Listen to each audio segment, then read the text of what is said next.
Alrighty, tubers, I'm going to show you how to replace a PCV valve. What you want to do, if your 3800 has a cover like this, just pop, pop, and then it pulls right off because it's got two little clips, one right there, there, and there. So simple to do. Then you want to take, I've done loosen mine up, just take and push down and twist, and then pull up. Make sure your washer stays with it. Then you want to take your, if it's still hot like mine is, take your plug spring out. I usually just sit it down there. And take your old PCV valve and pull up. There'll be a washer with it. This one is not, it's not wanting to move real good, the little valve in there. So you want to take that washer off and put it on the new one, and I'll show you that in just a second. Okay, so there's the new one. I don't know if you can hear this, but the little vent valve in there is actually working properly. So what you want to do is you just want to take and stick it down in there, and push it in with your finger, and that's it.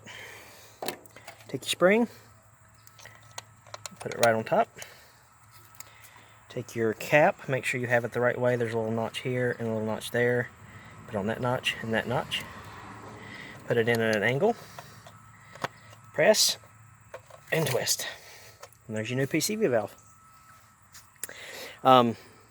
It's real simple. The AC Delco part number is well, for the AC Delco is 214-2296, and for the GM part number is 888-64360. So that's the part number for those. I actually bought this off of eBay. It wasn't really bad, expensive.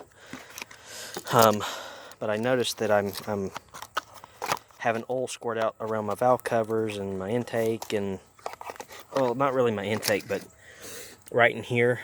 I guess it's coming from the valve cover. I noticed some oil coming out from behind the cap there. And I noticed it smoking down here the other day, so and I only noticed that as soon as I come off the highway is when I noticed it. So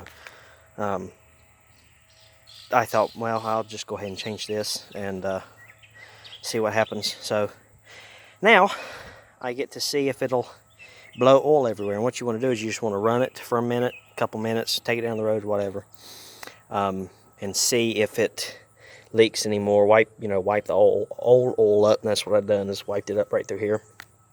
Down here, couldn't get to that back side, but as long as it's not coming out here, I should be okay.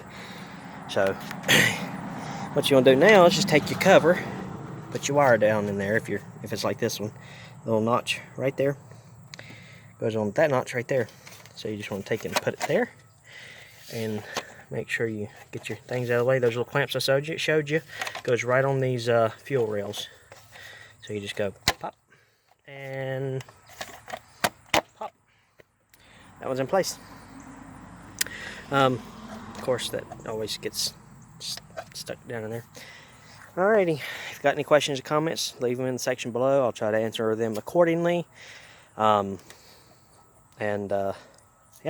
we'll see you in the next video.